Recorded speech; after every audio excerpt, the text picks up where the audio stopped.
Hi friends, welcome to I plus. ഇന്നത്തെ ക്ലാസ്സിൽ നമ്മൾ ഡിസ്കസ് ചെയ്യാനായിട്ട് പോകുന്നത് ജനുവരി 2025 നടന്ന സെറ്റ് ഇംഗ്ലീഷിന്റെ ചോദ്യപേപ്പറാണ്. ഓക്കെ, അപ്പോൾ ഈ ഒരു ക്വസ്റ്റ്യൻ പേപ്പർ ഇന്നത്തെ ക്ലാസ്സിൽ നമ്മൾ വിശകലനം ചെയ്യാനായിട്ട് പോവുകയാണ്. 6 ചോദ്യങ്ങൾ നമ്മൾ കംപ്ലീറ്റ് ചെയ്തിട്ടുണ്ടായിരുന്നു കഴിഞ്ഞ വീഡിയോയിൽ. 7ാമത്തെ ചോദ്യമാണ് ഇന്ന് നോക്കുന്നത്. Captain Cook's name for the eastern coast of Australia which he annexed for England. ഇങ്ങനെയൊന്നുമുള്ള ചോദ്യങ്ങൾ പലപ്പോഴും ആരും പ്രതീക്ഷിക്കാതെ പോകുന്നതാണ്. ഇങ്ങനെയൊന്നും ചോദിക്കില്ലായിരിക്കും, ഇത്രയും ഇൻഡെപ്ത് ചോദ്യങ്ങളൊന്നും വരില്ല എന്ന് വിചാരിക്കും. പക്ഷെ ഇത്തവണത്തെ 2025 നടന്ന ജനുവരിയിൽ നടന്ന സെറ്റ് ഇംഗ്ലീഷിന്റെ ചോദ്യപേപ്പർ കണ്ടവർക്ക് അല്ലെങ്കിൽ എക്സാം എഴുതിയവർക്ക് മനസ്സിലായിട്ടുണ്ടാവും എത്രത്തോളം ഇൻഡെപ്ത് ചോദ്യങ്ങൾ ഇപ്പൊ വരുന്നുണ്ടെന്ന്, അല്ലേ? ഒരിടയ്ക്ക് സെറ്റ് കുറച്ചൊന്ന് ഈസി ആയിരുന്നു, അല്ലെങ്കിൽ നമുക്ക് കുറച്ചും കൂടെ ഈസി ആയിട്ട് മാറിയായിരുന്നു. പക്ഷെ ഇത്തവണത്തെ മുതലുള്ള ചോദ്യപേപ്പർ വീണ്ടും ഹൈലി സ്റ്റാൻഡേർഡൈസ്ഡ് ആയിട്ടുള്ള ഒരു രീതിയിലേക്ക് ഉയർന്നിട്ടുണ്ട്. ധാരാളം അത്തരം ചോദ്യങ്ങൾ നമുക്ക് ഈ ഒരു സെഷനിൽ അല്ലെങ്കിൽ ഒരു ക്വസ്റ്റ്യൻ പേപ്പറിൽ തന്നെ പിക്ക് ഔട്ട് ചെയ്യാനായിട്ട് പറ്റും. ഇങ്ങനെയുള്ള ചോദ്യങ്ങൾ റിപ്പീറ്റ് ചെയ്ത് വരും എന്നുള്ളതാണ് ഇങ്ങനെയുള്ള ചോദ്യങ്ങളുടെ ഒരു സമാധാനം. ഓക്കെ, കുറച്ച് ഡിഫിക്കൽട്ട് ആണ്, പക്ഷേ ഈ ഡിഫിക്കൽട്ട് ചോദ്യങ്ങൾ പലപ്പോഴും 2 വർഷം കൂടുമ്പോഴും ഒക്കെ അടുത്ത സൈക്കിൾസിലൊക്കെ ആയിട്ട് റിപ്പീറ്റ് ചെയ്തും കാണാറുണ്ട്. നോക്കി, captain cooks name for the eastern coast of Australia which he annexed for England. Botany Bay, New South Wales, New England County, Terra Australis. Okay, ഇതിൽ ഏതാണ് captain cooks name for the eastern coast of Australia? ഉത്തരം നമുക്ക് വരുന്നത് new South Wales എന്നാണ് കേട്ടോ. New South Wales ആണ് ഉത്തരം വരുന്നത്. എക്സ്പ്ലനേഷൻ ചെക്ക് ചെയ്യാം. Lieutenant James cook, captain of HMB Endeavour, claimed the eastern portion of the Australia continent for the British Crown in 1770, naming it New South Wales. ഒരുപാട് expeditions ഒക്കെ നടത്തിയിട്ടുള്ള ഒരാളാണ് നമ്മുടെ James Cook. Okay, അങ്ങനെ James Cook Australian continent for the British ക്രൗണിനെ rename ചെയ്തത് New South Wales എന്നാണ് കേട്ടോ. അതായത് ഓസ്ട്രേലിയൻ കോണ്ടിനെന്റിനെ റീനെയിം ചെയ്ത പേരെന്താണെന്നാണ് ചോദ്യം. എന്ത് പേരാണ് കുക്ക് ആ സ്ഥലത്തിന് കൊടുത്തതെന്ന് ചോദിച്ചു കഴിഞ്ഞാൽ ന്യൂ സൗത്ത് വെയിൽസ് എന്നുള്ള പേരാണ് കൊടുത്തത്. ഓക്കെ, എക്സ്പെഡിഷൻസ് നടത്തുന്നവര് ഇതുപോലെ പല പ്ലേസസിനും അവരുടേതായിട്ടുള്ള കൗണ്ടി നെയിംസ് ഒക്കെ തന്നെ പ്രൊവൈഡ് ചെയ്യാറുണ്ടായിരുന്നു. അങ്ങനെയുള്ള സാഹചര്യങ്ങൾ നമുക്ക് കാണാൻ പറ്റുമായിരുന്നു. ക്യാപ്റ്റൻ കുക്ക് ഈ പറയുന്ന ഓസ്ട്രേലിയൻ കോണ്ടിനെന്റിന് ഈസ്റ്റേൺ കോസ്റ്റ് ഓഫ് ഓസ്ട്രേലിയക്ക് നെയിം കൊടുക്കുന്നത് ന്യൂ സൗത്ത് വെയിൽസ് എന്നാണ് കേട്ടോ. അപ്പൊ ഇനി നമുക്ക് 8ാമത്തെ ചോദ്യം അങ്ങ് നോക്കാം. Secrets are my currency. I deal in them for a living, says Jamal. The dash in the novel by dash. Okay, ചോദ്യം നോക്കി. നമ്മുടെ പണ്ട് കാലത്തൊക്കെ ഫില്ലപ്പ് ഒക്കെ നമ്മൾ പരീക്ഷയ്ക്ക് വേണ്ടി പഠിച്ചിട്ടുണ്ടാവും സ്കൂളിൽ, അല്ലെ? Fill in the blanks, choose the appropriate one, suitable word എന്നൊക്കെ പറഞ്ഞിട്ട്. അതുപോലെ ഒരു ചോദ്യമാണ്. Secrets are my currency, I deal in them for a living. ഈ എൻ്റെ സീക്രട്സ് ആണ് എൻ്റെ കറൻസി, എൻ്റെ ലൈവ്ലിഹുഡ് എനിക്ക് കണ്ടെത്തി തരുന്നത്. I deal in them for a living. എൻ്റെ ലിവിങ്ങിന് വേണ്ടി ഞാൻ അത് വെച്ചിട്ടാണ് എന്ത് ചെയ്യുന്നത്? ഡീൽ ചെയ്യുന്നത്. Okay, says Jamal the dash in the novel by dash. Okay, നോക്കി. Grave digger Jeet Thayil, assassin Salman Rushdie, priest Farrukh Dhondy, psychiatrist in Hanif Kureishi's novel. ഇതിലേതാണ് ശരി ഉത്തരം? എന്തെങ്കിലും ഐഡിയ ഉണ്ടോ? സൈക്യാട്രിസ്റ്റ് ആണ് കേട്ടോ. ഹനീഫ് ഖുറേഷിയുടെ നോവലിലെ സൈക്യാട്രിസ്റ്റ് ആണ് ഇങ്ങനെ പറയുന്നത്. Secrets are my currency, I deal in them for a living, says Jamal, psychiatrist in the novel by Hanif Kureishi. Hanif Kureishi നോവലുകൾ ഒരുപാട് പോപ്പുലർ ആണ്. ഇവരൊക്കെ പോപ്പുലർ ആയിട്ടുള്ള നോവലിസ്റ്റുകളാണ് കേട്ടോ. സൽമാൻ റഷ്ദി ആയാലും അതുപോലെ തന്നെ നമ്മുടെ ഖുറേഷി ആയാലും നല്ല നല്ല കോൺട്രിബ്യൂഷൻസ് ഒക്കെ നൽകിയിട്ടുണ്ട്. ഇതിനകത്ത് ഹനീഫ് ഖുറേഷിയുടെ നോവലിലെ ഒരു സൈക്യാട്രിസ്റ്റ് പറയുന്ന സ്റ്റേറ്റ്മെന്റ് ആണിത്. Secrets are my currency, I deal in them for a living. എൻ്റെ ഒരു ലിവിങ്ങിന് വേണ്ടി ഞാൻ ഡീൽ ചെയ്യുന്നതാണ് സീക്രട്സ് എന്ന് പറയുന്നത്. ദേ ആർ മൈ കറൻസി എന്നാണ് പറയുന്നത്. Hanif Qureshi, born 5th December 1954, is a British Pakistani playwright, screenwriter, filmmaker and novelist. ഖുറേഷിയെ കുറിച്ച് പറയാനായിട്ടാണെങ്കിൽ ഒരു ബ്രിട്ടീഷ് പാകിസ്ഥാനി പ്ലേറൈറ്റ് ആണ്, സ്ക്രീൻ റൈറ്റർ ആണ്, ഫിലിം മേക്കർ ആണ് കേട്ടോ. ഒരു ബ്രിട്ടീഷ് പാകിസ്ഥാനി പ്ലേറൈറ്റ് ആണ്, സ്ക്രീൻ റൈറ്റർ ആണ്, ഫിലിം മേക്കർ ആണ്, അതുപോലെ തന്നെ ഒരു നോവലിസ്റ്റ് ആണ്. He is known for his film My Beautiful Laundrette and novel The Buddha of Suburbia. Okay, അപ്പൊ പോപ്പുലർ ആയിട്ടുള്ള ഹനീഫ് ഖുറേഷി നോവലുകളുടെ പേര് നമുക്ക് ഇവിടെ കാണാൻ പറ്റും. ഒരെണ്ണം അദ്ദേഹത്തിന്റെ ഫിലിമാണ് മൈ ബ്യൂട്ടിഫുൾ ലോൺറേറ്റ് എന്ന് പറയുന്നത്. ഇനി ഒരു നോവലുണ്ട്, the Buddha of Suburbia. Okay, Hanif Kureishi വർക്കുകളാണ്. ഖുറേഷിയുടെയൊക്കെ വർക്ക് നമ്മൾ നോക്കിയിട്ട് പോകണം കേട്ടോ. അതായത് നമുക്ക് സെറ്റിന്റെ ഒരു പ്രത്യേകത നിങ്ങൾക്ക് അറിയാമല്ലോ, കൃത്യമായിട്ട് നമ്മുടെ സിലബസിൽ പറഞ്ഞിട്ടുണ്ട് എന്താണ് പഠിച്ചിട്ട് പോകേണ്ടതെന്ന്. ഓക്കെ, ആ ഒരു സിലബസ് കംപ്ലീറ്റ് ചെയ്ത് പഠിച്ചാൽ തന്നെ നമുക്ക് ഉറപ്പായിട്ടും നല്ല സ്കോറിൽ എത്താൻ പറ്റും. രണ്ട് പേപ്പറിനും ഈക്വൽ സ്കോർ നമ്മൾ മെയിൻറ്റെയിൻ ചെയ്ത് കഴിഞ്ഞാൽ വളരെ ബുദ്ധിമുട്ടില്ലാതെ തന്നെ നമുക്ക് ആ ഒരു സ്കോറിൽ എത്താൻ പറ്റും. നെറ്റ് പോലെ നമുക്ക് ടോപ്പിന് മാത്രം കൊടുക്കുന്ന ഒരു അവാർഡ് അല്ലല്ലോ സെറ്റ് എന്ന് പറയുന്നത്. നമ്മൾ ഇത്രയും അഗ്രിഗേറ്റ് അല്ലെങ്കിൽ ഇത്രയും പെർസെൻറ്റേജ് എത്തിപ്പെട്ട് കഴിഞ്ഞാൽ നമുക്ക് ഉറപ്പായിട്ടും സെറ്റിന്റെ ലിസ്റ്റിൽ പേര് നമ്മുടെ ഇടം ഉറപ്പിക്കാൻ പറ്റും. Venus and Adonis is a long narrative poem by. അപ്പൊ എട്ടാമത്തെ ചോദ്യം ക്ലിയർ ആണല്ലോ. എട്ടാമത്തെ ചോദ്യത്തിന് ശേഷം നമുക്കുള്ള 9ാമത്തെ ചോദ്യമാണിത്.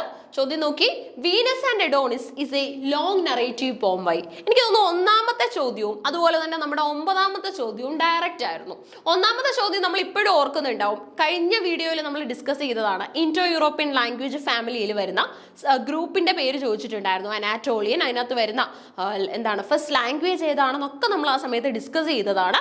സോ ഇവിടെ നോക്കി, വീനസ് ആൻഡ് അഡോണിസ് എന്ന് പറയുന്ന ലോങ് നറേറ്റീവ് പോം ആരുടേതാണ്? Venus and Adonis is a long narrative poem by. ഓപ്ഷൻസിൽ നമുക്ക് നമ്മുടെ പോപ്പുലർ ആയിട്ടുള്ള ഷേക്സ്പിയർ ഉണ്ട്, അതുപോലെ തന്നെ നമ്മുടെ മാർലോ ഉണ്ട്, ഡ്രേറ്റൺ ഉണ്ട്, സിഡ്നി ഉണ്ട്. ഇതിലേതാണ് ശരി ഉത്തരമായിട്ട് നിങ്ങൾ സെലക്ട് ചെയ്യുന്നത്?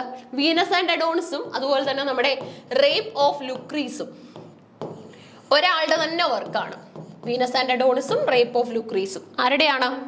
അധികം ആലോചിക്കേണ്ട കാര്യമില്ല, നമ്മുടെ ഷേക്സ്പിയറിന്റെ ആണ് കേട്ടോ. മാർലോ നമുക്കറിയാം, വളരെ ഇമ്പോർട്ടന്റ് ആയിട്ടുള്ള ഡോക്ടർ ഫോസ്റ്റേഴ്സ് അടക്കമുള്ള വർക്കുകളുടെ പേരിൽ പോപ്പുലർ ആണ്. ഡ്രേറ്റണും സിഡ്നിയും ഒക്കെ തന്നെ അവരുടേതായിട്ടുള്ള സംഭാവനകൾ ലിറ്ററേച്ചറിൽ നൽകിയിട്ടുള്ള വ്യക്തികളാണ്. നോക്കി, ഷേക്സ്പിയറിന്റെ ആണ് വീനസ് ആൻഡ് അഡോണിസ് എന്ന് പറയുന്ന കവിത.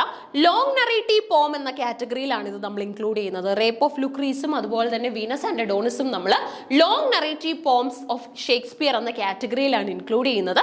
വീണ്ടും പോംസ് ചെയ്തിട്ടുണ്ട് ഷേക്സ്പിയർ, അത് കൂടുതലും സോണറ്റുകളാണ്. 154 154 സോണറ്റ്സ് കോൺട്രിബ്യൂട്ട് ചെയ്തിട്ടുള്ള ആളാണ് ഷേക്സ്പിയർ. അതുപോലെ തന്നെ ഒരുപാട് പ്ലേസ് 38 to 39 ഇമ്പോർട്ടൻറ്റ് പ്ലേസ്, കോമഡികളും ട്രാജഡികളും ഉൾപ്പെടെയുള്ള പ്ലേസ് കോൺട്രിബ്യൂട്ട് ചെയ്യാനായിട്ട് ഷേക്സ്പിയർക്ക് സാധിച്ചിട്ടുണ്ട്. Venus and Adonis is a narrative poem by William Shakespeare, published in 1593. ഇനി ഒരുപക്ഷെ അടുത്ത പരീക്ഷയ്ക്ക് നമുക്ക് ക്രോണോളജിക്കൽ ഓർഡർ വല്ലതും അറേഞ്ച് ചെയ്യുന്ന കൂട്ടത്തിൽ വീണ്ടും ഈ പോം ഉണ്ടായിരിക്കും. അതുപോലെ അതായത് വീനസ് ആൻഡ് അഡോണിസ് ഇത് പബ്ലിഷ് ചെയ്യുന്ന വർഷം നോക്കി 1593 ആണ് കേട്ടോ. 1564 to 1660 ആണ് ഷേക്സ്പിയറിന്റെ കാലഘട്ടം. അപ്പൊ പോസ്റ്റ്യൂമസ് ഒന്നും അല്ല. 1593 ഇത് പബ്ലിഷ് ചെയ്യുകയുണ്ടായി. അതുപോലെ തന്നെ നമ്മുടെ ഷേക്സ്പിയർക്ക് 2 ഫോളിയോ ഉണ്ട്. ഒന്ന് ഫസ്റ്റ് ഫോളിയോയും ഒന്ന് സെക്കൻഡ് ഫോളിയോയുമാണ്. ഫസ്റ്റ് ഫോളിയോ പബ്ലിഷ് ചെയ്യുന്ന വർഷം ഇടയ്ക്കിടയ്ക്ക് ചോദിക്കാറുണ്ട്. 1623 ആണ്. സെക്കൻഡ് ഫോളിയോ പബ്ലിഷ് ചെയ്തത് 1632 കേട്ടോ. ഈ നമ്പേഴ്സ് നമുക്ക് തിരിച്ച് എഴുതിയാൽ മതി. അതായത് 1623 first folio, 1632 second folio. Okay, ഇനി വേറൊരു കാര്യം ഓർക്കേണ്ടത്, ഷേക്സ്പിയറിന്റെ മരണശേഷമാണ് ഫോളിയോസ് വന്നത്. അതായത് അദ്ദേഹം ചെയ്തിട്ടുള്ള വർക്കുകളെല്ലാം കളക്ട് ചെയ്ത് അദ്ദേഹത്തിന്റെ ഫെലോ ആക്ടേഴ്സും അതുപോലെ തന്നെ കൊളാബറേറ്റേഴ്സും ഒക്കെ ചേർന്ന് ചെയ്യുകയായിരുന്നു ഉണ്ടായത്. Venus and Adonis is a narrative poem by William Shakespeare, published in 1593. 1593 ഇത് പബ്ലിഷ് ചെയ്തിട്ടുള്ളത്. അടുത്ത നോക്കി, the poems which Milton wrote in octosyllabic couplets. Milton എഴുതിയ കവിതകളിൽ ഈ തന്നതിൽ മിൽട്ടൺ ഏത് കവിതയാണ് ഒക്ടോസിലബിക് കപ്ലറ്റുകളിൽ എഴുതിയിട്ടുള്ളത്? ഒക്ടോസിലബിക് കപ്ലറ്റിൽ എഴുതിയിട്ടുള്ള കവിത ഏതാണെന്നാണ് ചോദ്യം. മിൽട്ടൺ വളരെ പ്രധാനപ്പെട്ട ഒരു റൈറ്ററാണ്. റെനൈസൻസ് കാലഘട്ടത്തിലാണ് മിൽട്ടന്റെ ഏറ്റവും കൂടുതൽ കോൺട്രിബ്യൂഷൻസ് നമുക്ക് കാണാനായിട്ട് സാധിക്കുന്നത്. ഇനി അതുപോലെ തന്നെ നമുക്കറിയാം, ഇപ്പം കൂടുതലായിട്ടും ചോദ്യപേപ്പറിൽ കാണുന്ന ട്രെൻഡ് എന്ന് പറയുന്നത് സെലക്ട് ചെയ്യാനായിട്ടുള്ള വർക്ക് ലിസ്റ്റ് എടുത്തു കഴിഞ്ഞാൽ അല്ലെങ്കിൽ ഓപ്ഷൻസ് എടുത്തു കഴിഞ്ഞാൽ മുഴുവനായിട്ടും ആ റൈറ്ററിന്റെ തന്നെ വർക്ക് ഇവർ കൂടുതലും ആഡ് ചെയ്യും. ഓക്കെ, അതും നമുക്കൊരു കൺഫ്യൂഷൻ ഉണ്ടാക്കും. ഇതെല്ലാം മിൽട്ടന്റെ ആണല്ലോ, ഇതിനകത്തിൽ ഏതാണ് മിൽട്ടൺ ഒക്ടോസിലബിക് കപ്ലറ്റിൽ എഴുതിയത് എന്നുള്ള കൺഫ്യൂഷൻസ് ഒക്കെ നമുക്ക് ഉണ്ടാവും. അപ്പൊ മിൽട്ടനെ കുറിച്ച് പറയാനാണെങ്കിൽ റെനൈസൻസ് റൈറ്റർ ആണ് കേട്ടോ. റെനൈസൻസ് കാലഘട്ടത്തിലാണ് മിൽട്ടന്റെ കോൺട്രിബ്യൂഷൻസ് നമുക്ക് കാണാൻ പറ്റുന്നത്. റെനൈസൻസ് പോയറ്റ് ആണ്. ഇനി വളരെ പ്രധാനപ്പെട്ട 2 കോൺട്രിബ്യൂഷൻസ് ഇദ്ദേഹത്തിൻ്റെതുണ്ട്. പാരഡൈസ് ലോസ്റ്റും പാരഡൈസ് റീഗെയിൻഡും. പാരഡൈസ് ലോസ്റ്റും അതുപോലെ തന്നെ പാരഡൈസ് റീഗെയിൻഡ് കേട്ടോ. Paradise Regained. ഇനി ഓർക്കേണ്ട മറ്റൊരു കാര്യം എന്ന് പറയുന്നത്, നമ്മുടെ പാരഡൈസ് ലോസ്റ്റിന് എത്ര ബുക്കുകൾ ഉണ്ടെന്ന് ചോദിച്ചു കഴിഞ്ഞാൽ 12 ബുക്കുകളാണുള്ളത് കേട്ടോ. ആദ്യം 10 ആയിരുന്നു, പിന്നീട് അത് മിൽട്ടൺ തന്നെ എക്സ്പാൻഡ് ചെയ്ത് എൻലാർജ് ചെയ്ത് 12 ആക്കുകയാണ് ചെയ്തത്. അപ്പൊ 12 പാർട്ടുകളുള്ള കവിതയാണ് പാരഡൈസ് ലോസ്റ്റ് എന്ന് പറയുന്നത്. അതിനകത്ത് നമ്മൾ ശരിക്കും കാണുന്നത് മിൽട്ടനെ സെയ്റ്റിന്റെ ഒരു വർക്ക്ഷിപ്പർ ആയിട്ടാണ്. ഇനി അടുത്ത പോയിന്റ് പോയിന്റിൽ പാരഡൈസ് റീഗെയിൻഡ് എഴുതുന്ന സമയത്ത് ഇദ്ദേഹത്തിന് ഒരുപാട് ഹെൽത്ത് ഇഷ്യൂസും കാര്യങ്ങളൊക്കെ ഉണ്ടാകുകയും അതുപോലെ തന്നെ താൻ ഒരു ഐസൊലേറ്റഡ് ലൈഫ് ലീഡ് ചെയ്യേണ്ട അവസ്ഥയിലൊക്കെയാണ് ഇത് തയ്യാറാക്കുന്നത്. പാരഡൈസ് ലോസ്റ്റിൽ നമ്മൾ കാണുന്ന ഒരു നറേറ്ററിനെ അല്ലെങ്കിൽ ഒരു വേലേ അല്ല പാരഡൈസ് റീഗെയിൻഡ് തയ്യാറാക്കിയിട്ടുള്ളത്. ലൈഫിന്റെ എല്ലാ മെച്യൂരിറ്റിയും അതുപോലെ തന്നെ സ്ട്രഗിൾസും ഒക്കെ മനസ്സിലാക്കിയ ഒരു വ്യക്തിയുടെ ഒരു ഗൗരവവും അതുപോലെ തന്നെ മനസ്സിലാക്കിയ സത്യങ്ങളും ഒക്കെ നമുക്ക് പാരഡൈസ് റീഗെയിൻഡിൽ കാണാനായിട്ട് സാധിക്കും. ഓക്കെ, അപ്പൊ നോക്കി ഏതാണ് ഒക്ടോസിലബിക് കപ്ലറ്റിൽ എഴുതിയിട്ടുള്ളത്?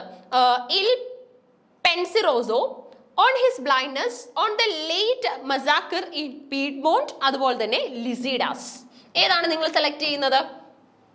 നമ്മൾ ഈ പെൻസിറോസോ പഠിക്കുമ്പോൾ തന്നെ അല്ലെങ്കിൽ ആ വർക്ക് അനലൈസ് ചെയ്യുമ്പോൾ തന്നെ നമ്മൾ പറയുന്ന ഒരു കാര്യമാണ് ഇത് എഴുതിയിട്ടുള്ളത് ഒക്ടോസിലബിക് കപ്ലറ്റ് ഉപയോഗിച്ചുകൊണ്ടാണ് കേട്ടോ. Octosyllabic couplet. So the poem which Milton wrote in octosyllabic couplet Penseroso ആണ്. Okay, so Penseroso poem written in 1631 by John Milton, published in his poems 1645.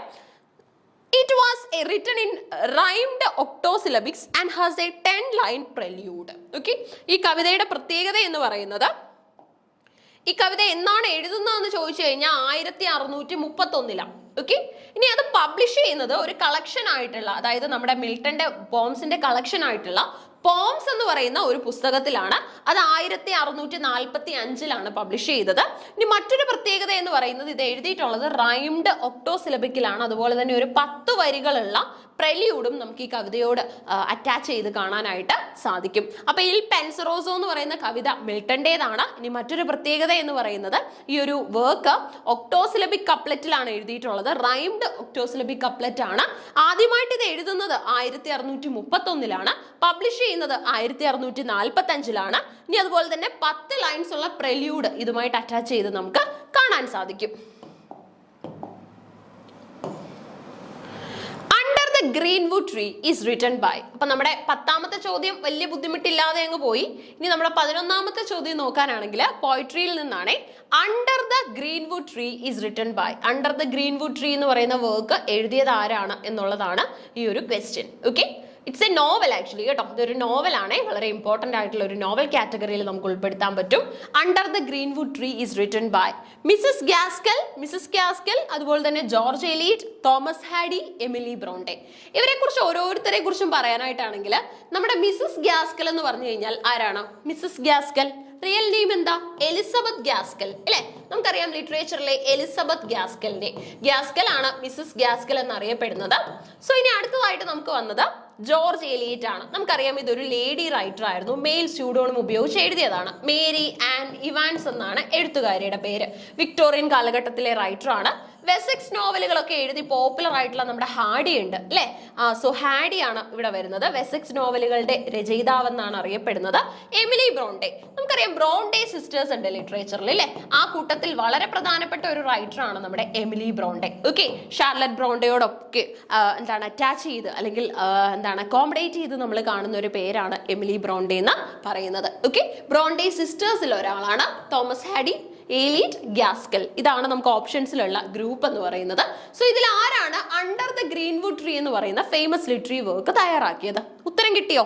Under the greenwood tree. ആരാണ് അണ്ടർ ദ ഗ്രീൻവുഡ് ട്രീ എഴുതിയത്? Thomas ഹാഡി ആണ് കേട്ടോ. Wessex നോവലുകൾ മാത്രമല്ല, under the greenwood tree എന്നുള്ള famous നോവലും writer തയ്യാറാക്കിയിട്ടുണ്ട്.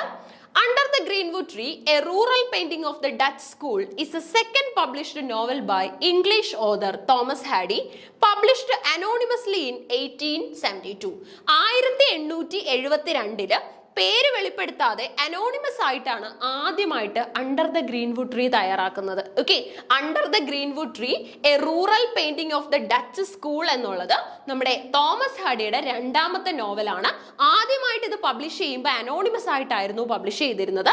It was Hardy's second published novel and the first of what was to come in his series of Wessex novels. Okay, 2ാമത് publish ചെയ്ത നോവലാണ്. പക്ഷേ ഇദ്ദേഹത്തിന്റെ വെസെക്സ് സീരീസുകൾ ഉണ്ടല്ലോ, വെസെക്സ് നോവലുകൾ എന്ന് പറഞ്ഞു കഴിഞ്ഞാൽ ഒരു കളക്ഷൻ ആണ്. ഒരുപാട് നല്ല നല്ല നോവലുകൾ അതിനകത്ത് ആഡ് ചെയ്തിട്ടുണ്ട്. നമ്മൾ ഈ ട്രിലോജി എന്നൊക്കെ പറയത്തില്ലേ, അതുപോലെ നമുക്ക് നോവലുകൾ അതിനകത്ത് കാണാൻ പറ്റും. സോ വെസെക്സ് നോവലുകളിൽ ആഡ് ചെയ്തിട്ടുള്ള ഫസ്റ്റ് നോവൽ ഏതാണെന്ന് ചോദിച്ചു കഴിഞ്ഞാൽ അതിന്റെ ഉത്തരം അണ്ടർ ദ ഗ്രീൻവുഡ് ട്രീ ആണ്. Under the greenwood tree A rural painting of the Dutch school എന്ന ഫേമസ് വർക്ക് ആണ്. ഓക്കെ, സോ അത് ക്ലിയർ ആയല്ലോ. അപ്പൊ നമുക്ക് ഇപ്പം റൈറ്ററിന്റെ പേര് ചോദിക്കുന്ന വർക്ക് ഒക്കെ അടുത്ത പരീക്ഷയ്ക്ക് അപ്പിയർ ചെയ്യാനായിട്ട് പോകുന്നത് എങ്ങനെയാണ്? അത് ഇനി ആ ഒരു എക്സാമ്പിൾ നമ്മൾ കാണാനായിട്ട് പോകുന്നത് അതിന്റെ ഇയർ ഓഫ് പബ്ലിക്കേഷനും അതുപോലെ തന്നെ സ്റ്റാർട്ടിംഗ് ലൈനും എൻഡിങ് ലൈനും ഒക്കെ വെച്ചിട്ടായിരിക്കും. ഓക്കെ, നോക്കി, A thing of beauty is a joy for ever. നമ്മൾ ഇടയ്ക്ക് പറയുന്ന ലൈനാണ് അല്ലെ, A thing of beauty is a joy for ever. പലപ്പോഴും യാത്ര ചെയ്യുമ്പോൾ നമുക്ക് കിട്ടുന്ന വളരെ മികച്ച, വളരെ മനസ്സിൽ തട്ടിയ കാഴ്ചകൾ ഉണ്ടാവും. അത് നമുക്ക് ജീവിതകാലം മുഴുവനുള്ള ഒരു പച്ചിപ്പാണ്, ഒരു ഉണർവാണ് അല്ലെ. ഒരു വിഷമം തോന്നുമ്പോൾ പോലും നമുക്ക് ഓർത്തെടുത്താൽ നമുക്കൊന്ന് സന്തോഷം കണ്ടെത്താൻ പറ്റുന്ന, നമ്മുടെ മനസ്സിനെ ഒന്ന് കാം ചെയ്യാൻ പറ്റുന്ന ഒന്നാണ്. Okay, A thing of beauty is a joy for ever occurs in Ode on a Grecian, Ode to Autumn, Ode to Psyche, Endymion. ഇതിനകത്ത് ഏതിലാണ് a thing of beauty is a joy for ever എന്ന line appear ചെയ്യുന്നത്? Ode on a Grecian, Ode to Autumn, Ode to Psyche, Endymion. Okay, നമുക്കറിയാം ഈ ഓഡ്സിന്റെ പ്രത്യേകത വളരെ important ആയിട്ടുള്ള grand സ്റ്റൈലുകളിലാണ് ഇത് നറേറ്റ് ചെയ്യുന്നത്. വളരെ സെലക്റ്റഡ് ആയിട്ടുള്ള വാക്കുകളാണ് ഇതിനകത്തിലേക്ക് യൂസ് ചെയ്യാറുള്ളത്. ഓക്കെ, സോ ഇതാണ് ഓഡിന്റെ പ്രത്യേകത എന്ന് പറയുന്നത്. അപ്പൊ നോക്കി, നമ്മുടെ A thing of beauty is a joy for ever എന്നുള്ള ഫേമസ് ആയിട്ടുള്ള ആ ഒരു ലൈൻ അപ്പിയർ ചെയ്യുന്നത് എൻഡിമിയോൺ എന്ന വർക്കിലാണ്. എൻഡിമിയോൺ എന്ന വർക്കിലാണ്. Endymion is a poem by John Keats, first published in 1880. എന്നാണ് ഇത് ആദ്യമായിട്ട് പബ്ലിഷ് ചെയ്യുന്നത്? 1880ലാണ്. It begins with the line a thing of beauty is a joy for ever. തുടങ്ങുന്നത് തന്നെ ഈ വരികൾ ഉപയോഗിച്ചിട്ടാണ് കേട്ടോ. A thing of beauty is a joy for ever എന്നുള്ള ലൈനിലാണ് ഇത് സ്റ്റാർട്ട് ചെയ്യുന്നത് പോലും. അപ്പൊ എൻഡിമിയോൺ പോം ആരുടേതാണെന്ന് ചോദിച്ചു കഴിഞ്ഞാൽ ജോൺ കീറ്റ്സിന്റെ ആണ്. ഇനി ജോൺ കീറ്റ്സ് ഒരുപാട് കാര്യങ്ങളുടെ പേരിൽ പോപ്പുലർ ആണ്. നമുക്കറിയാം ഒരുപാട് വലിയ ലൈഫ് സ്പാൻ ഒന്നും അദ്ദേഹത്തിന് ഉണ്ടായിരുന്നില്ല. നെഗറ്റീവ് കേപ്പബിലിറ്റി ഇദ്ദേഹവുമായിട്ട് ബേസ് ചെയ്തിട്ടുള്ള ഐഡിയ ആണ്. Negative capability. ഈ നെഗറ്റീവ് കേപ്പബിലിറ്റി എന്ന് പറഞ്ഞു കഴിഞ്ഞാൽ ഒരു റൈറ്ററിന്റെ ഇൻകേപ്പബിലിറ്റി അല്ല, അല്ലെങ്കിൽ റൈറ്ററിന്റെ കഴിവ് കേടല്ല, പകരം കഴിവ് തന്നെയാണ്. അതായത് പലപ്പോഴും കാര്യങ്ങളൊക്കെ തന്നെ ആ ഒരു ടോണിൽ പറഞ്ഞുകൊണ്ട്, ഒരു റിതം മെയിൻറ്റെയിൻ ചെയ്തുകൊണ്ട്, ഒരു നറേറ്റീവ് സ്പിരിറ്റ് മെയിൻറ്റെയിൻ ചെയ്തുകൊണ്ട് പറയാനായിട്ടുള്ള റൈറ്ററിന്റെ എബിലിറ്റി തന്നെയാണ് എന്തെന്ന് പറയുന്നത്, ഈ പറയുന്ന നെഗറ്റീവ് കേപ്പബിലിറ്റി എന്ന് പറയുന്നത്. വളരെ ഇമ്പോർട്ടൻ്റ് ആയിട്ടുള്ള ഐഡിയ ആണ്, ഒരുപാട് പോപ്പുലർ ആയിട്ടുള്ള ഐഡിയ തന്നെയാണ് നെഗറ്റീവ് കേപ്പബിലിറ്റി. ഇപ്പൊ നെഗറ്റീവ് കേപ്പബിലിറ്റി ജോൺ കീറ്റ്സിന്റെ ആണ്. ഇപ്പൊ നമ്മൾ പറഞ്ഞ line a thing of beauty is a joy forever അപ്പിയർ ചെയ്യുന്നത് എൻഡിമിയോണിലാണ്. എൻഡിമിയോൺ ആദ്യമായി പബ്ലിഷ് ചെയ്തത് 1818 1818. സ്റ്റാർട്ട് ചെയ്യുന്നത് തന്നെ ഈ ലൈൻ ഉപയോഗിച്ചിട്ടാണ്. ഓക്കെ, എക്സ്പ്ലനേഷൻ നോക്കി പോകുമ്പോൾ നമ്മൾ പേജ് കണക്കിനുള്ള എക്സ്പ്ലനേഷൻ മതി അങ്ങനെയൊന്നും ഇല്ല. ചിലപ്പോൾ നമ്മൾ 10 പേജൊക്കെ ഓരോരുത്തർ പറഞ്ഞു തരും, ഇത്രയും എക്സ്പ്ലനേഷൻ ഉണ്ടെന്ന് പറഞ്ഞിട്ട്. എന്നിട്ട് ആ ഒരു വലിയ പാരഗ്രാഫിന്റെ ഇടയിൽ എവിടെയെങ്കിലും ആയിരിക്കും നമുക്ക് വേണ്ട വാല്യുബിൾ ആയിട്ടുള്ള ആ ഒരു ഐഡിയ ഒളിഞ്ഞു കിടക്കുന്നത്. അതുകൊണ്ട് എക്സ്പ്ലനേഷൻ വളരെ എസ്സേ ടൈപ്പിലാകണം എന്നൊന്നും ഒരു നിർബന്ധവും ഇല്ല. നിങ്ങൾക്ക് അടുത്ത പരീക്ഷയ്ക്ക് പ്രയോജനപ്പെടുന്ന രീതിയിലുള്ള ഒരു എക്സ്പ്ലനേഷൻ ആയിരിക്കണം. അതിപ്പോൾ സ്വയം കണ്ടെത്തുമ്പോൾ എല്ലാ ക്വസ്റ്റ്യൻസിന്റെ എക്സ്പ്ലനേഷൻ നമുക്ക് ഇതുപോലെ ചിലപ്പോൾ കിട്ടിയെന്നുണ്ടാവില്ല, അല്ലെങ്കിൽ ഒരാൾ വന്നിട്ട് വീഡിയോ ഫോമിലോ അല്ലെങ്കിൽ നമ്മളോട് നേരിട്ടോ പറഞ്ഞു തരണമെന്നില്ല.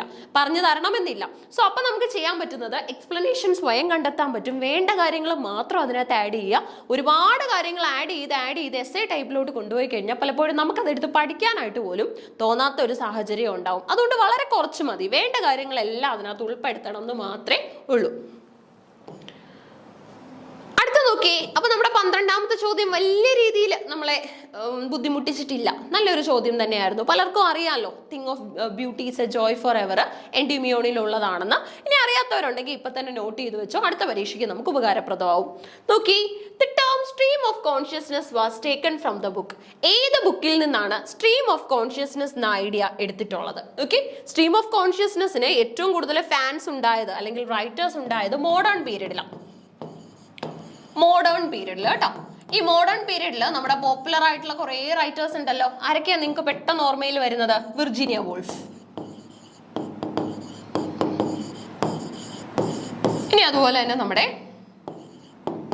James Joyce. Virginia Woolf, James Joyce. Okay, അപ്പൊ ഇവരൊക്കെ ചേർന്ന് പോപ്പുലറൈസ് ചെയ്തതാണ് നമ്മുടെ സ്ട്രീം ഓഫ് കോൺഷ്യസ്നസ്. ആദ്യമായിട്ട് സ്ട്രീം ഓഫ് കോൺഷ്യസ്നസ് എന്ന ടേം അപ്പിയർ ചെയ്യുന്നത് ഏത് ബുക്കിലാണ്? The Human Mind, the Principles of Psychology, the Mind of Man, Modes of Human Behaviour. Okay, the Human Mind, the Principles of Psychology, the Mind of Man, അതുപോലെ തന്നെ Modes of Human Behaviour. ഇതിനകത്തിൽ ഏതിലാണ് stream of consciousness എന്ന term ആദ്യമായിട്ട് appear ചെയ്യുന്നത്? ഏത് ബുക്കിലാണ്? അതിന്റെ പ്രോപ്പണൻസ് ആണ് വിർജീനിയ വൂൾഫ് ആയാലും ജെയിംസ് ജോയ്സ് ആയാലും ഒക്കെ തന്നെ. സോ നമ്മുടെ ഈ ഒരു ഐഡിയ അപ്പിയർ ചെയ്യുന്ന ബുക്കിന്റെ പേര് Principles of Psychology. Okay, Virginia വുൾഫിനെ കുറിച്ചും ജെയിംസ് ജോയ്സിനെ കുറിച്ചും ഒക്കെ പറയുമ്പോൾ നമ്മൾ പറയുന്നതാണ് സ്ട്രീം ഓഫ് കോൺഷ്യസ്നസ് എന്ന ഐഡിയ.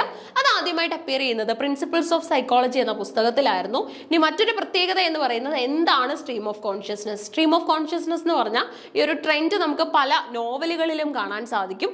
ഒരു പ്രധാന കഥാപാത്രത്തിന്റെ ജീവിതത്തിൽ ഉണ്ടാവുന്ന, അല്ലെങ്കിൽ നമ്മുടെ മെയിൻ പ്രോട്ടോഗണിസ്റ്റ് ഉണ്ടാവുമല്ലോ, ഈ ക്യാരക്ടർക്ക് ഒരുപാട് ഇമോഷൻസിലൂടെ കടന്നു പോകേണ്ടതായിട്ട് വരും, വ്യത്യസ്തമായിട്ടുള്ള അനുഭവങ്ങളിലൂടെ കടന്നു പോകേണ്ടതായിട്ട് വരും. ചെറുതും വലുതുമായിട്ടുള്ള അനുഭവങ്ങൾ ആ കൂട്ടത്തിൽ ഉണ്ടാവും. അപ്പൊ ശരിക്കും നമ്മളൊരു ബീയെ പോലെ, അതായത് ഒരു ഇൻസെക്റ്റിനെ പോലെ, പറക്കാൻ സാധിക്കുന്ന ഒരു ചെറിയ ജീവിയെ പോലെ നമ്മൾ എന്ത് ചെയ്യാണ്, നമ്മുടെ പ്രോട്ടോഗണിസ്റ്റിന്റെ അല്ലെങ്കിൽ മെയിൻ ക്യാരക്ടറുടെ തലച്ചോറിലൂടെ സഞ്ചരിക്കുകയാണ്. തലച്ചോറിലാണല്ലോ ഈ ഫീലിങ്സും തോട്ട്സും ഒക്കെ ഉണ്ടാവുന്നത്. അതിലൂടെ സഞ്ചരിച്ച് എന്തൊക്കെയാണോ ആ മെയിൻ ക്യാരക്ടർക്ക് ആ സമയത്ത് ഉണ്ടാകുന്ന ഫീലിങ്സ്, അത് അതുപോലെ മനസ്സിലാക്കി എടുക്കുന്ന രീതിയാണ് സ്ട്രീം ഓഫ് കോൺഷ്യസ്നസ് എന്ന് പറയുന്നത്.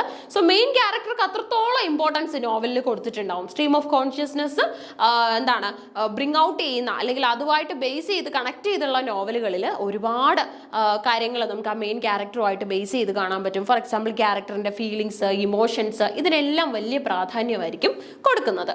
സോ പ്രിൻസിപ്പിൾസ് ഓഫ് സൈക്കോളജിയിലാണ് അത് അപ്പിയർ ചെയ്യുന്നത്. The term was first used by psychologist William James in the Principles of Psychology 1890. ഇനി അടുത്ത പരീക്ഷയ്ക്ക് ചോദിക്കാൻ സാധ്യത പ്രിൻസിപ്പിൾസ് ഓഫ് സൈക്കോളജി എഴുതിയത് ആരാണ്? അത് ഡയറക്റ്റ് ചോദിക്കത്തില്ല, ചിലപ്പോൾ മാച്ചപ്പ് ആയിട്ട് തരും. എന്നിട്ട് എഴുതിയത് ആരാണെന്ന് ചോദിക്കും. ഉത്തരം നമ്മുടെ കയ്യിലുണ്ട്, വില്യം ജെയിംസ് ആണ് കേട്ടോ. ഇനി എന്നാണ് ഇത് പബ്ലിഷ് ചെയ്യുന്നതെന്ന് ചോദിച്ചു കഴിഞ്ഞാൽ 1890.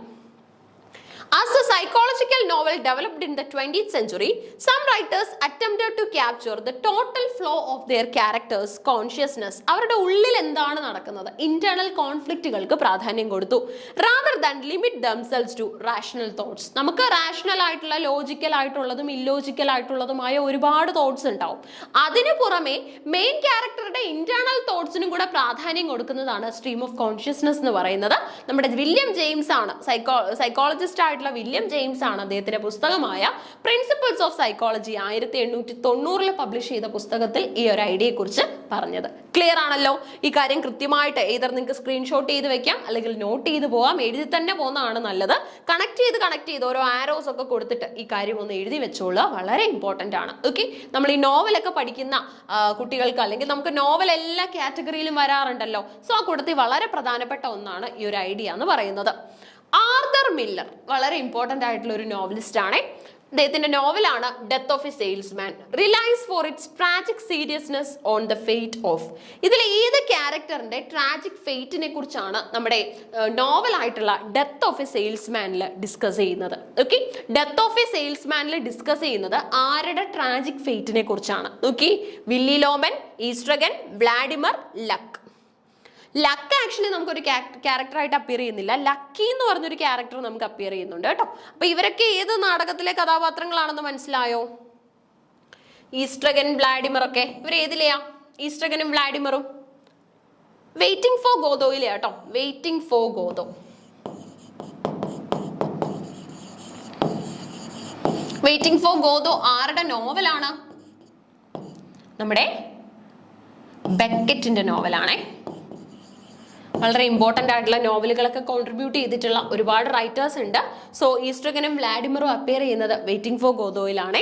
അപ്പൊ ആർതർ മില്ലറിന്റെ ഡെത്ത് ഓഫ് എ സെയിൽസ്മാനിലെ കഥാപാത്രത്തിന്റെ പേര്, അല്ലെങ്കിൽ നമ്മൾ അതിൽ കാണുന്ന ട്രാവലിംഗ് സെയിൽസ്മാൻ, ഒരു എന്താണ് ഫെയ്റ്റ് അനുഭവിക്കേണ്ടതായിട്ട് വരുന്ന സെയിൽസ്മാന്റെ പേര് വില്ലി ലോമൻ എന്നാണ് കേട്ടോ.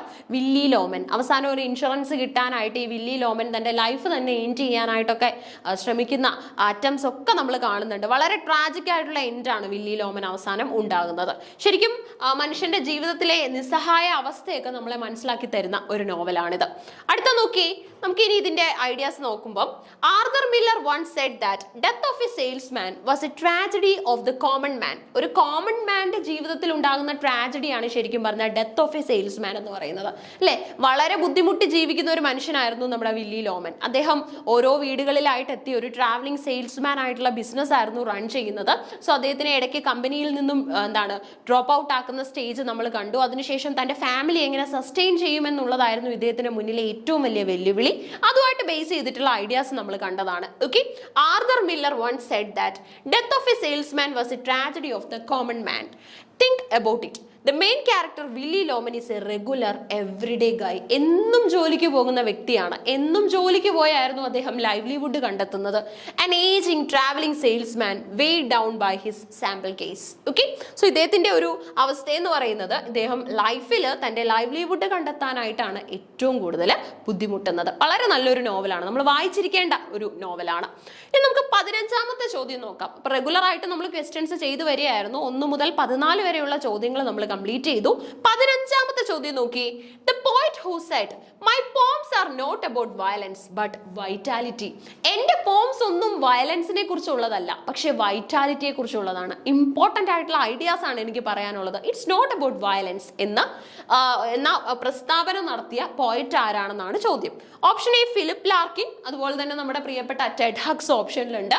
CD Leavis, Tom Gunn. ഇവരിൽ ആരാണ് who said that my poems are not about violence, it's all about vitality. I don't want to talk to you anything about violence, I just want to speak to you about vitality. ഇങ്ങനെ ഒരു declaration നടത്തിയ പോയിറ്റ് Ted hugs ആട്ടോ. നമ്മുടെ Ted hugs ആണ് ഇങ്ങനെ ഒരു declaration നടത്തിയത്. ടെഡ് ഹക്സിനെ കുറിച്ച് നിങ്ങൾക്ക് അറിയാം, നമ്മുടെ പ്രിയപ്പെട്ട സിൽവിയ പ്ലാത്ത് ഉണ്ടല്ലോ. സോ സിൽവിയ പ്ലാത്ത് സൂയിസൈഡ് ചെയ്ത ഡാഡി എന്ന പോം ഒക്കെ എഴുതിയ റൈറ്റർ ആണ്. സോ സിൽവിയ പ്ലാത്തിന്റെ ഹസ്ബൻഡ് ആയിരുന്നു നമ്മുടെ ടെഡ് ഹക്സ്. ഓക്കെ, സിൽവിയ പ്ലാത്തിന്റെ ഹസ്ബൻഡ് ആണ് ടെഡ് ഹക്സ്. ബർത്ത്ഡേ ലെറ്റേഴ്സ് എന്ന് പറഞ്ഞിട്ട് തന്റെ വൈഫിന്റെ സൂയിസൈഡുമായിട്ട് ബേസ് ചെയ്തിട്ടുള്ള കുറേ ന്യൂസ് ഒക്കെ റിവീൽ ചെയ്യുന്ന ഒരു ഇമ്പോർട്ടന്റ് വർക്ക് ഒക്കെ നമ്മുടെ ടെഡ് ഹക്സ് കോൺട്രിബ്യൂട്ട് ചെയ്തിട്ടുണ്ട്. ആനിമൽ ഇമേജറി തന്റെ റൈറ്റിംഗ്സിൽ ഒരുപാട് ഉപയോഗിക്കുന്ന ഒരു എഴുത്തുകാരൻ കൂടെയായിരുന്നു ടെഡ് ഹക്സ്. ഓക്കെ, സോ ഒരുപാട് ലൈഫിൽ സഫർ ചെയ്യേണ്ടതായിട്ട് വന്നിട്ടുള്ള വ്യക്തി കൂടെയാണ്. ഓപ്ഷനിലുള്ള ബാക്കി റൈറ്റേഴ്സ് ഒക്കെ ഇമ്പോർട്ടന്റ് ആണ്. നമ്മുടെ ഫിലിപ്പ് ലാർക്കിൻ ആയാലും നല്ല പോംസ് കോൺട്രിബ്യൂട്ട് ചെയ്ത പോയിറ്റ് ആണ്. CD ലൂയിസും ടോം ഗണ്ണും ഒക്കെ ലിറ്റററി ഫിഗേഴ്സ് ആയിട്ട് തന്നെയാണ് നമുക്ക് എക്സിസ്റ്റ് ചെയ്യുന്നത്. ഇനി നമുക്ക് ഇതിന്റെ ഒരു എക്സ്പ്ലനേഷൻ നോക്കിയാലോ. So Edward James hugs, okay, Ted hugs was an English poet, translator, അതുപോലെ തന്നെ നമ്മുടെ ചൈൽഡ് റൈറ്റർ ആണ്, ചിൽഡ്രൻസ് റൈറ്റർ ആണ്. Critics frequently rank him as one of the best poets of his generation and one of the 20th century's greatest poet. He was appointed as the poet laureate in 1984 and held the office until his death. Okay, so death വരെ ഇദ്ദേഹത്തിന് ആ ഒരു position serve ചെയ്യാനായിട്ട് സാധിച്ചിട്ടുണ്ട്. അപ്പോൾ ചോദ്യം ഒന്നുകൂടെ പറയാം. My poems are not about violence but vitality. എനിക്ക് വയലൻസിനെ കുറിച്ച് അല്ല പറയാനുള്ളത്, ഇറ്റ്സ് ഓൾ അബൌട്ട് വൈറ്റാലിറ്റി എന്ന് ഡിസ്കസ് ചെയ്തത് നമ്മുടെ ടെഡ് ഹക്സ് ആണ് കേട്ടോ. അപ്പോൾ ഓപ്ഷനിലുള്ള ബാക്കി റൈറ്റേഴ്സിൽ നിന്നൊക്കെ ചോദ്യങ്ങൾ അടുത്ത വർഷം വരാൻ സാധ്യതയാണ്, അടുത്ത ഷിഫ്റ്റ് പരീക്ഷയ്ക്ക് വരാൻ സാധ്യതയാണ്. സോ നമ്മൾ ക്രൊണോളജിക്കൽ ഓർഡർ പഠിക്കണം. അതുപോലെ തന്നെ മാച്ചപ്പ് ചെയ്യാനുള്ള കേസസ് വരാറുണ്ട്. റൈറ്റേഴ്സിന്റെ പേര് ഒരു വശത്തും അവരുടെ വർക്ക്സ് അതർ സൈഡിലും തന്നിട്ട് ഇത് നമ്മൾ കറക്റ്റ് ആയിട്ട് മാച്ച് ചെയ്യാനും ക്രൊണോളജിക്കൽ ഓർഡറിന്റെ ബേസിൽ ചെയ്യാനും ഒക്കെ വരാറുണ്ട്. ഇനി അതുപോലെ തന്നെ ഇനി നമ്മൾ നോക്കുന്ന ചോദ്യങ്ങളിൽ നമുക്ക് കാണാൻ പറ്റും, നോബൽ സമ്മാനം ലഭിച്ച റൈറ്റേഴ്സിൽ ആദ്യം നോബൽ സമ്മാനം കിട്ടിയ രീതിയിൽ അറേഞ്ച് ചെയ്യൂ എന്നുള്ള രീതിയിലുള്ള ചോദ്യം വന്നിട്ടുണ്ട് നമുക്ക് ഈ പരീക്ഷയ്ക്ക് തന്നെ. സോ നോബൽ സമ്മാനങ്ങളൊക്കെ നമ്മൾ എപ്പോഴും നമ്മുടെ സ്റ്റഡി റൂമിൽ ഒരു ചാർട്ടൊക്കെ മെയിൻറ്റെയിൻ ചെയ്ത് ഇമ്പോർട്ടൻ്റ് ആയിട്ടുള്ള ഏതൊക്കെ റൈറ്റേഴ്സിനാണ് നോബൽ കിട്ടിയിട്ടുള്ളത്. എല്ലാവർക്കും ഒന്നും നോബൽ കിട്ടിയിട്ടില്ലല്ലോ.